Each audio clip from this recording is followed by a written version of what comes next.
Hello everyone, this is Shannon for Waffle Flower Crafts. In today's video, we are going to create some colorful galaxy backgrounds with watercolors and Waffle Flowers water media mat. To start today's card, I have the water media mat, some painter's tape, and some watercolor paper. This is actually Canson cold press watercolor paper.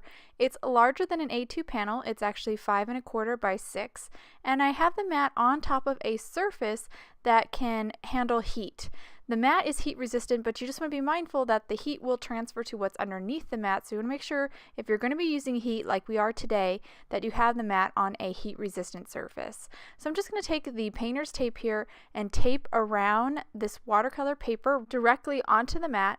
The panel is larger than an A2 panel, and I'll actually trim this down later, but this tape helps to prevent warping while I watercolor. With the panel taped down, and I'll gather my supplies, some water, and I'm going to use Gansai Tambi watercolors today. First, I'm going to spritz some water into the colors that I'm going to paint with today, just to kind of get the paint rehydrated and ready to go. This galaxy background is actually going to be a wet on wet technique, so I'm actually going to spritz the entire surface of the panel with some water, making sure I've got almost as even as possible kind of pool of water over the surface. I'm going to start with my lightest color, which is yellow. The Gansai Tambi colors that I'm using are on screen so you can follow along, and I'm just really lucidly painting some splotches of yellow. Then I'll move on to an orange. This orange is really dark, almost red-like, and then a pink. And you can see here I'm just plopping that color on and just getting it down onto the paper, keeping it concentrated sort of in the center. I'm not going quite out to the edges. I'm going to do my dark blue there.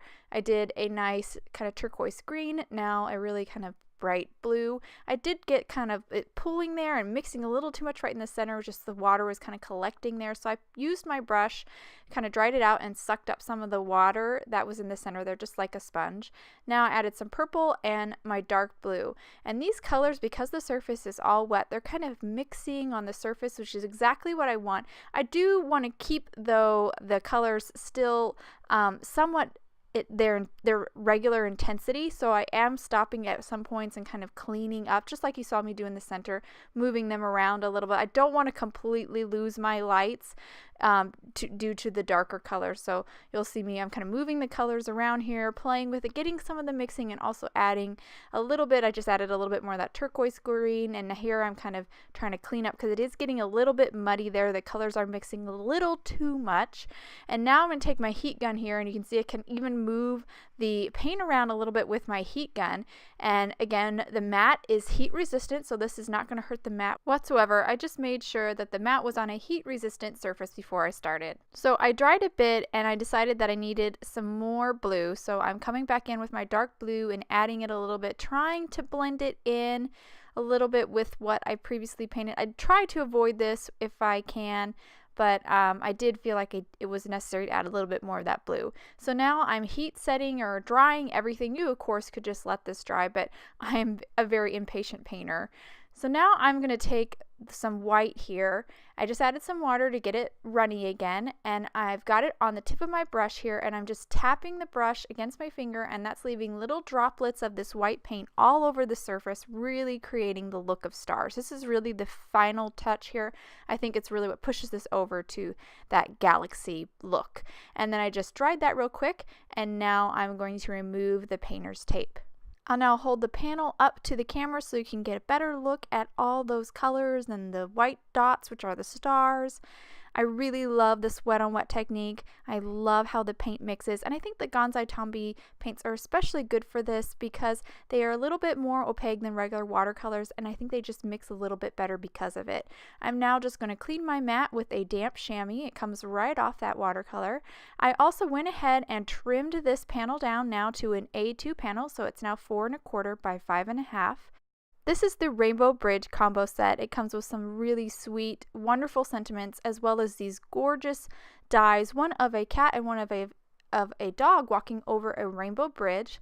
I'm going to use the dog today, just die cut it out of 110-pound white cardstock. I love the thin lines on the rainbow of this die.